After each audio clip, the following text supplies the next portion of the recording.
Итак, друзья, почему с возрастом время ускоряется? Вы замечали это, когда вам было 8 лет, когда вы были ребенком, ваше время, лето казалось бесконечным. Один день длился так долго, что в нем помещалась целая жизнь. Утро, игры, ожидание вечера, медленные часы. А сейчас проходит месяц, и вы не успеваете его заметить. Год заканчивается быстрее, чем вы успеваете к нему привыкнуть. Почему так происходит? Почему время ускоряется? Или же мы меняемся? Попробуйте вспомнить свое детство. Каждый новый день был событием. Новые места, новые люди, новые ощущения. Даже обычный двор казался огромным миром. А теперь большинство людей похожи друг на друга. И похожие дни у каждого случались. Одинаковые маршруты, разговоры, одинаковые задачи. И здесь начинается первая трещина в восприятии. Время – это не часы. Время – это количество зафиксированных переживаний. Вот, например, в детстве все новое. Мозг записывает каждую деталь. Во взрослом возрасте новизны меньше. Мозг как бы экономит энергию. Он перестает фиксировать повторяющиеся. Если событие не зафиксировано, он словно для него оно не существовало. Потому год начинает казаться коротким. Но это только первый слой. Есть еще более простая причина. Когда вам было 10 лет, один год был 1/10 вашей жизни. Это огромная часть. Если вам 40, один год это всего лишь 1/40. Масштаб меняется. Чем больше прожито, тем меньше относительная ценность одного года. Но если бы все было так просто, мы бы не чувствовали тревогу. Потому что внутри есть не только арифметика, есть ощущение. Ощущение, что время уходит быстрее, чем мы готовы его воспринять. Почему это пугает? Потому что ускорение времени напоминает о конечности. В детстве будущее кажется бесконечным. Впереди все: школа, взрослая жизнь, мечты, возможности, горизонт событий. А во взрослом возрасте горизонт начинает приближаться. Мы начинаем считать. Мне уже, там столько-то лет. Сколько лет прошло? Почему так быстро? И вот эта мысль и есть начало ускорения. Мы начинаем смотреть на время как на ресурс. А когда ресурс ограничен, кажется, что он тает еще быстрее. Но есть еще одна деталь. В детстве вы живете в ожиданиях. Вы ждете каникул, вы ждете праздников, вы ждете подарков. Ожидание растягивает время, а взрослый человек живет в планировании. Планы сжимаются, сроки давят, дни становятся блоками задач. А задачи не создают глубины, они создают движение. И движение ускоряет восприятие. Посмотрите честно, сколько раз за последний год вы по-настоящему удивлялись. Когда вы в последний раз чувствовали, что момент остановился? Когда вы смотрели на то, что забывали о времени? Если таких моментов мало, жизнь начинает казаться быстрой. Не потому, что она быстрая, а потому, что в ней мало плотности. Время ускоряется там, где исчезает внимание. Если день прожит автоматически, он исчезает. Если день прожит осознанно, то он остается. Вот почему поездка в новое место кажется длинной. Вот почему влюбленность замедляет часы. Вот почему кризис может ощущаться бесконечным. Сильные эмоции растягивают субъективное время. Рутина нас сжимает. Но дальше давайте глубже затронем тему. Потому что дело не только в новизне. Есть еще один фактор, о котором редко говорят. И он связан не с мозгом, а с идентичностью. Вот когда мы дети, мы постоянно становимся кем-то новым. Каждый год новая версия себя. Во взрослом возрасте многое фиксируется. Я такой, я уже определился. Это мой характер. Когда развитие замедляется, время еще быстрее ускоряется. Потому что рост замедляет восприятие. Если вы растете, каждый год ощущается значимым для вас. Если вы повторяетесь, годы сливаются. И вот главный вопрос: если вам кажется, что жизнь летит, значит ли это, что вы перестали расширяться? Можете ответить? Вот подумайте. Давайте разберем, что происходит с мозгом, когда новизна исчезает. Почему люди в 60 лет чувствуют время медленнее, чем в 30? Почему мозг сжимает время? Мы увидим, что ощущение ускорения связано с новизной, да? Но это только поверхность. Давайте еще глубже. Мозг не измеряет время в минутах, он измеряет его в событиях. Если событий мало, отрезок кажется коротким. Если событий много, отрезок растягивается. Но тут парадокс. В моменте насыщенный день пролетает быстро, а в воспоминании он кажется очень длинным. Почему так? Потому что мозг кодирует информацию двумя способами. Первый – потоковое восприятие, второй – архивирование. Когда вы переживаете сильное событие, мозг создает больше кадров, больше деталей, больше сенсорных точек. В памяти такой день занимает больше места. А теперь представьте обычную неделю. Работа, дом, повтор. Опять работа, дом и так далее. Мозг не фиксирует повторяющееся, он сокращает эту запись. Поэтому через год вы смотрите назад и видите всего несколько ярких точек, которые были, может быть, за этот год. Остальное остается как туман. И вот этот туман и создает ощущение ускорения. Время само по себе, оно не ускорилось. Просто этот архив стал тоньше.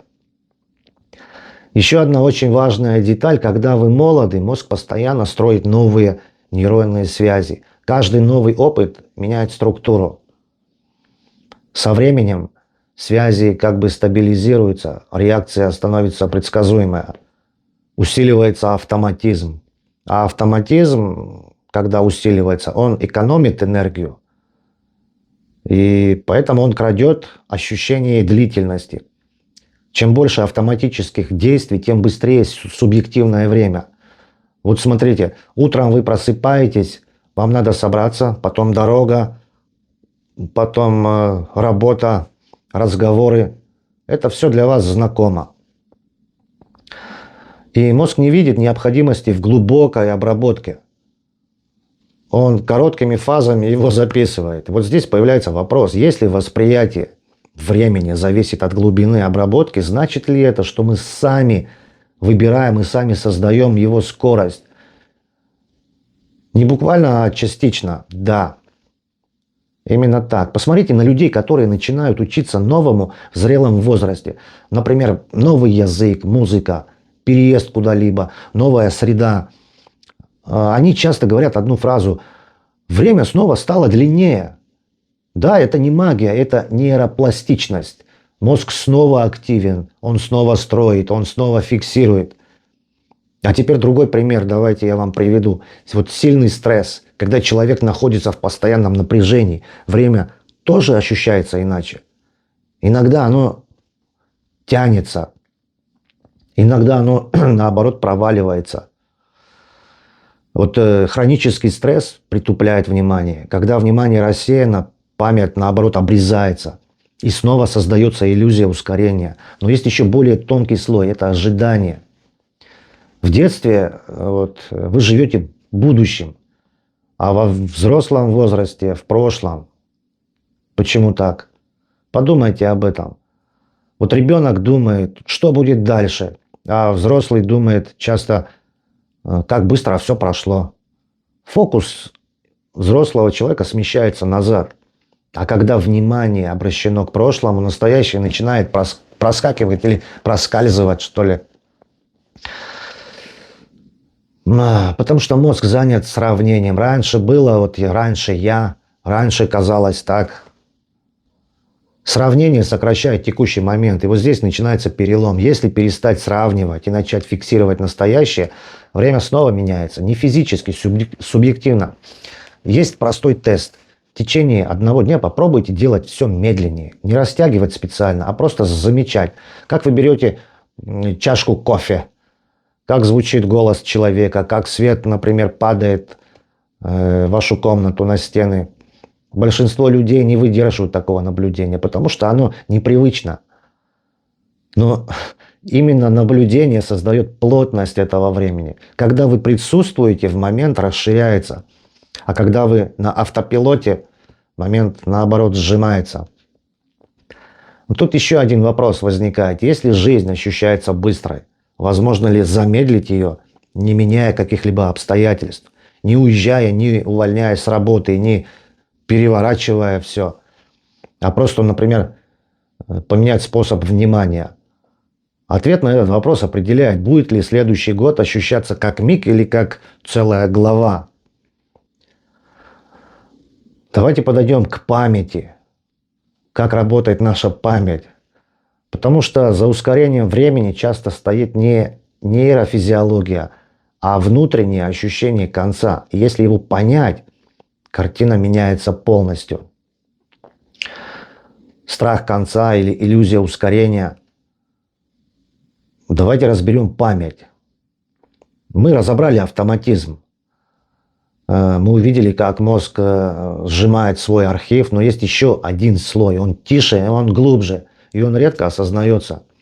Почему в 30 лет время ускоряется, а в 40 лет оно еще быстрее летит, а в 50 просто неумолимо быстро летит? Потому что появляется измерение, не календарное, экзистенциальное. Когда человек молод, впереди бесконечность. Даже если он понимает конечность жизни человека, он ее не чувствует. Бесконечность – это не логика, это внутреннее ощущение запаса. Запаса времени, запаса попыток, запаса возможностей. С возрастом этот запас начинает ощущаться иначе. Не потому что осталось мало, а потому что становится заметно, что запас вообще существует. Когда человек впервые осознает ограниченность своего ресурса, то восприятие меняется, безусловно. Время начинает восприниматься как ресурс, данный человеку. А все, что воспринимается как ресурс, начинает расходоваться быстрее. Да, это парадокс.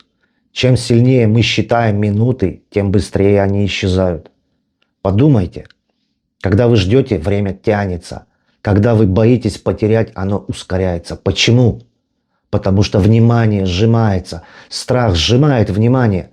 Сжатое внимание ускоряет субъективное течение. И вот здесь важный момент.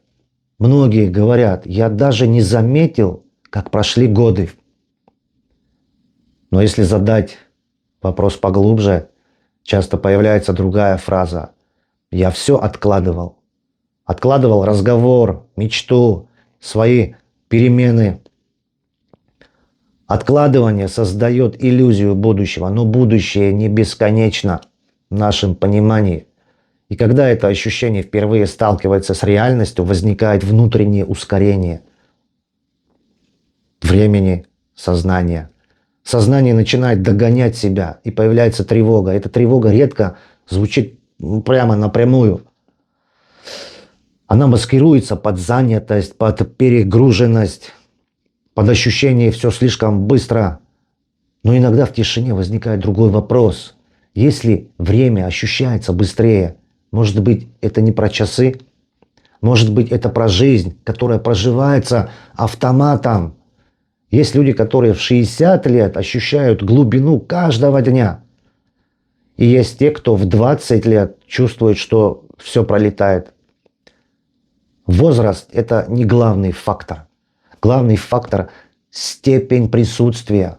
Когда вы по-настоящему включены в происходящее, момент становится плотным. Плотный момент оставляет след. След создает ощущение длительности. Но есть еще один очень скрытый слой.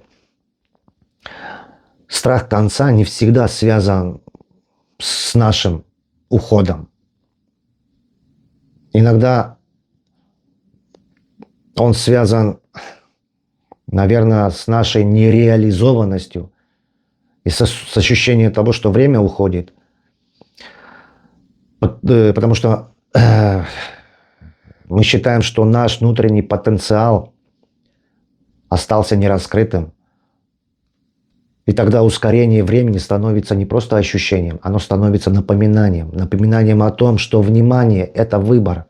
Если человек продолжает жить в повторе, год будет ощущаться как неделя.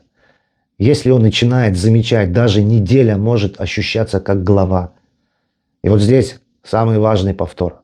время не ускоряется, оно становится прозрачным.